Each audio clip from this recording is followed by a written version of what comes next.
Hey guys, Anthony, 4x4 Diesel. Just wanted to do, I'm going to try and make it a quick video. This is for people that own or are planning to own Toyota Prados or Toyotas.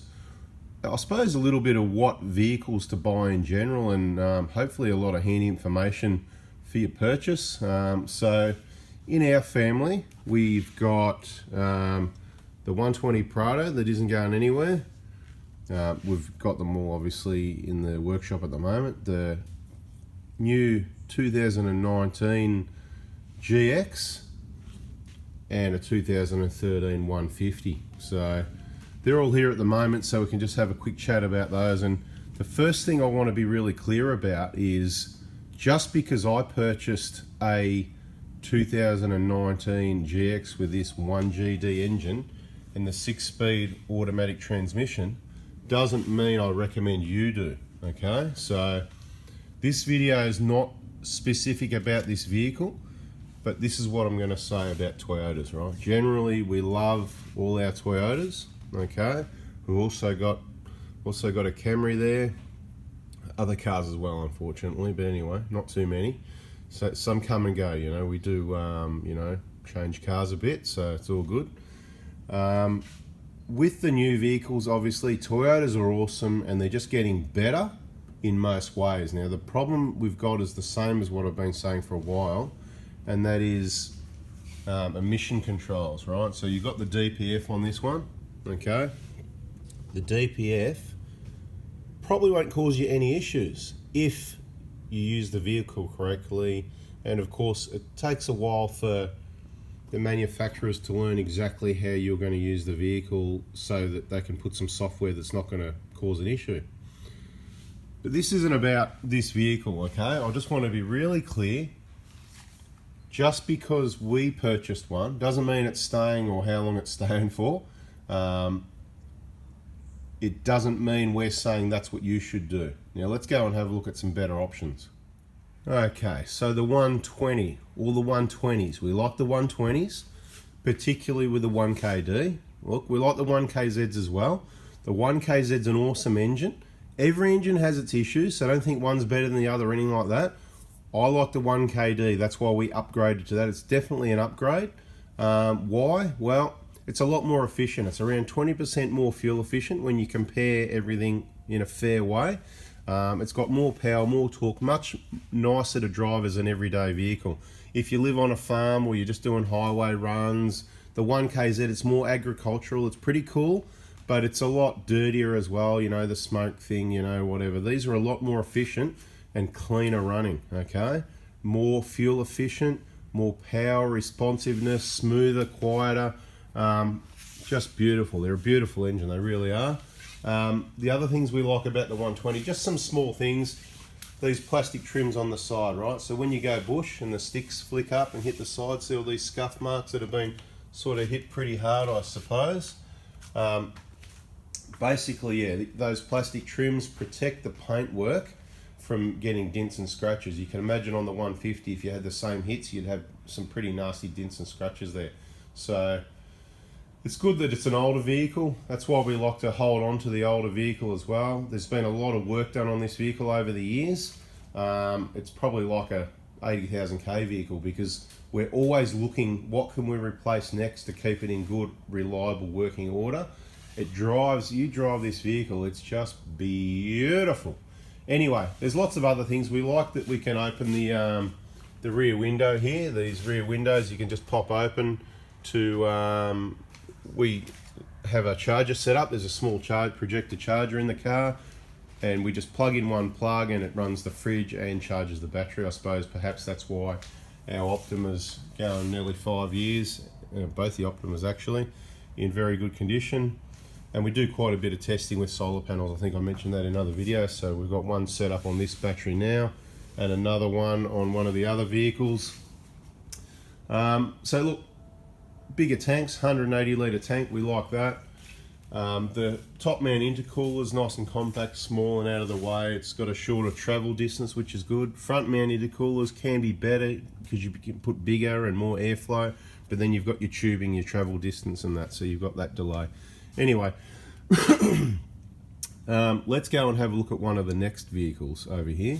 Okay, so 2013 150 with a 1KD. Now, what I like about the 150s, right, is they do, I mean, comparing same suspension, stock suspension, whatever, they do drive better. So they've obviously made some changes in the suspension here and there and tightened a few things up a bit.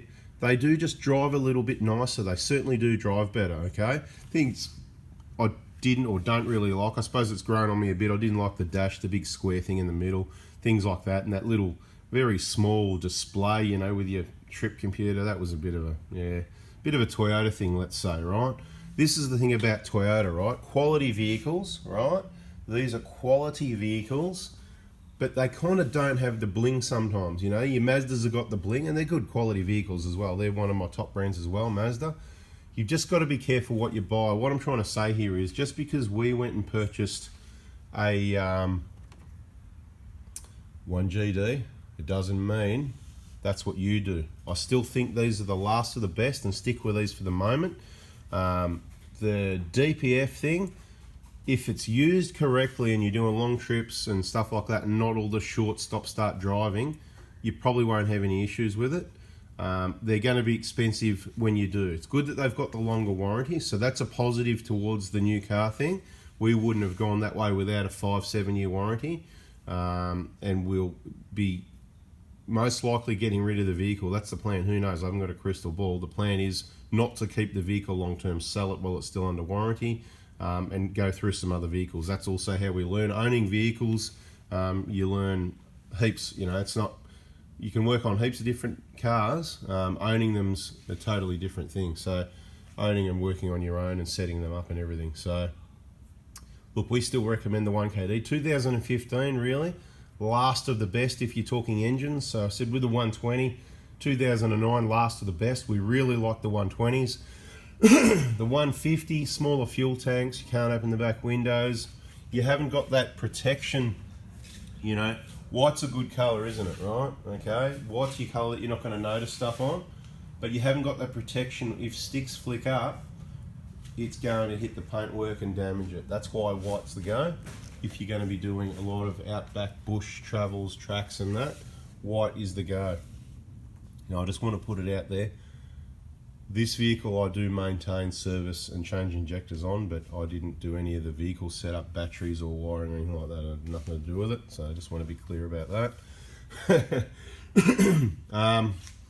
Look guys, 2015 definitely, the late 14s and 15s definitely had upgraded pistons. Now I'm not saying there's anything wrong with the pistons. There was a number of upgrades over the years. They're always trying to make them better, but you just can't make them indestructible. But the 110 pistons were in late 14s and 15s in Australia. I can confirm that now. So late 14 or 2015's got the best pistons. It's got your full DLC injectors. An absolute way to be. Awesome vehicle. If you got one of those, they're going to be, for people in the know, they're going to be like, you know, the old, you know, the 80 series with a, you know, turbo diesel or a, you know, I mean, they had their problems too, right? But once it was sorted out, top vehicle, you know, these 6-cylinder turbo diesel engines in the even 100 series and stuff like that. Again, they had the slow one without the turbo, but the ones with a turbo, they're the ones that are worth the money. They're the ones that you want. For a lot of people, petrol's probably a better option. Perhaps not diesel. So look, we're going to have to do some more videos on what vehicles you should be buying, because I think it's really important. There's a lot of people buying diesels that shouldn't be, and this is the last of a good diesel engine from what I can see. I just think that these 1GDs, they're too small, they feel a bit gutless, they're trying to get a bit too much power out of them. Let's go over there and have a look at that while we talk about it. So, you know, 2775 or 2755 cc, so it's a 2.7 something litre. It's a bit smaller than a 2.8. I can't remember, it's either 2775 or 2755, something like that. You can feel under your right foot that it's, you know, it hasn't got the cubes behind it like the 1KD has. The 1KD, I love driving the 120. It feels more responsive, like it goes better, and it's got all the mods on it. It's got the heavy, you know, it's got the roof racks, awnings, bash plates. It's got the ARB bull bar, the storage system in the back. This thing, it's got bugger all, you know. but and it feels, it's kind of like it feels heavy. Now don't get me wrong, it's smooth and quiet. You can put the foot down and it'll go.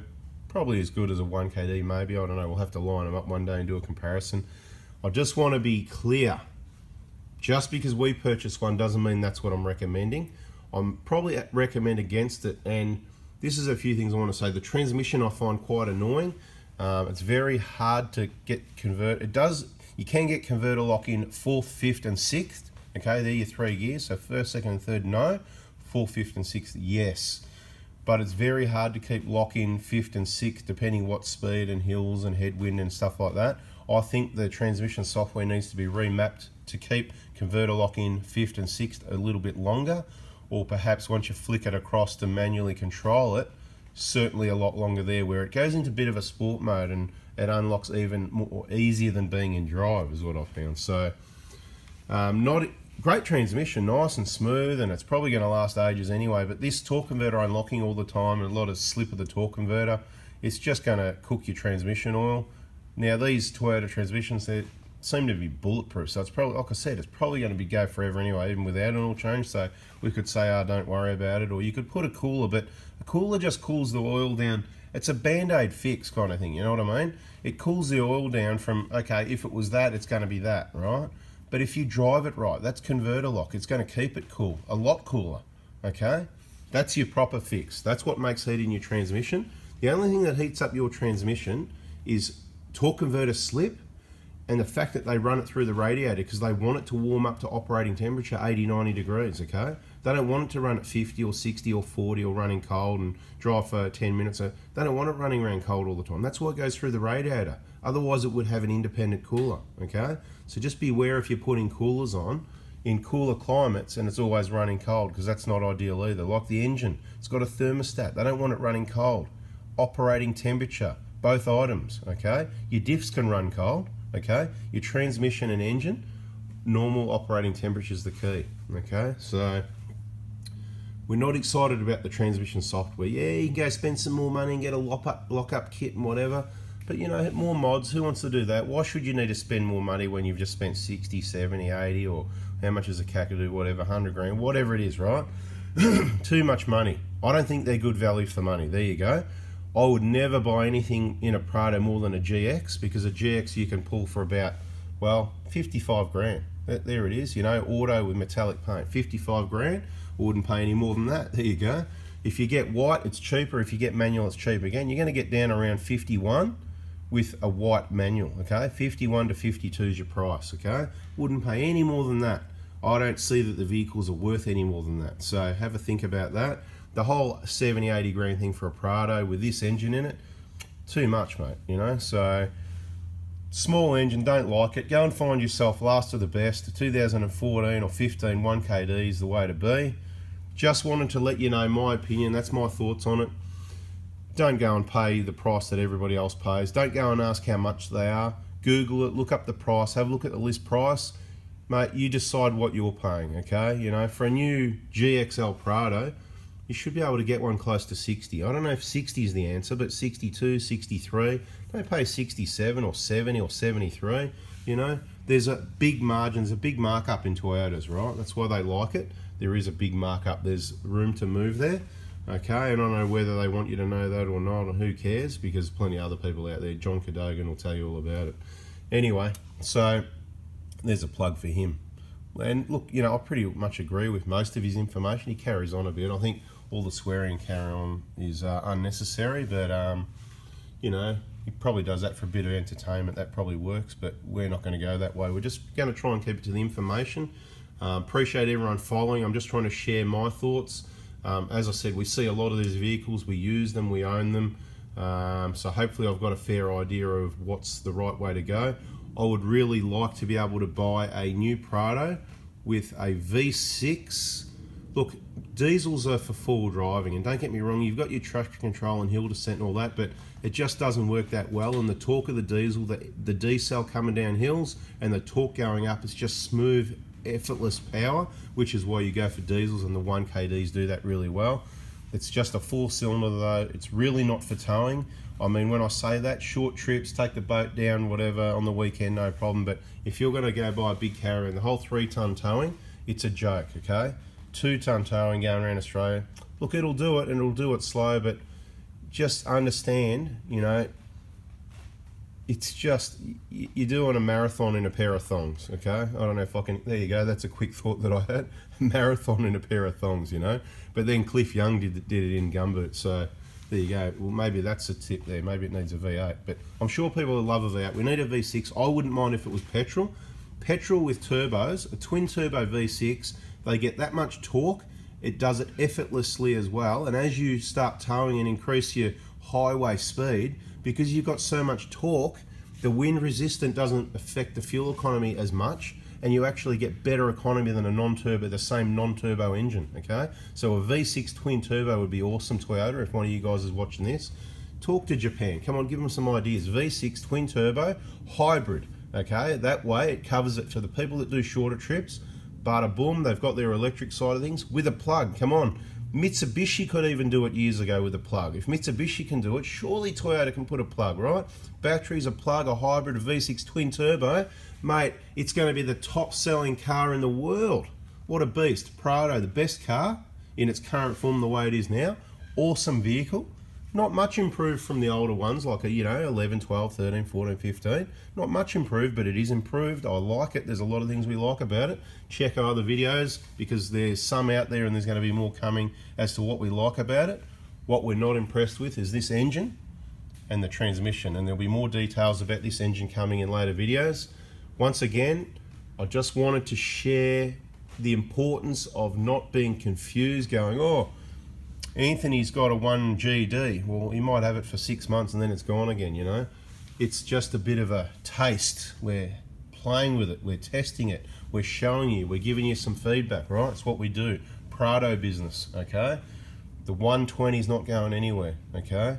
1KD, last of the best.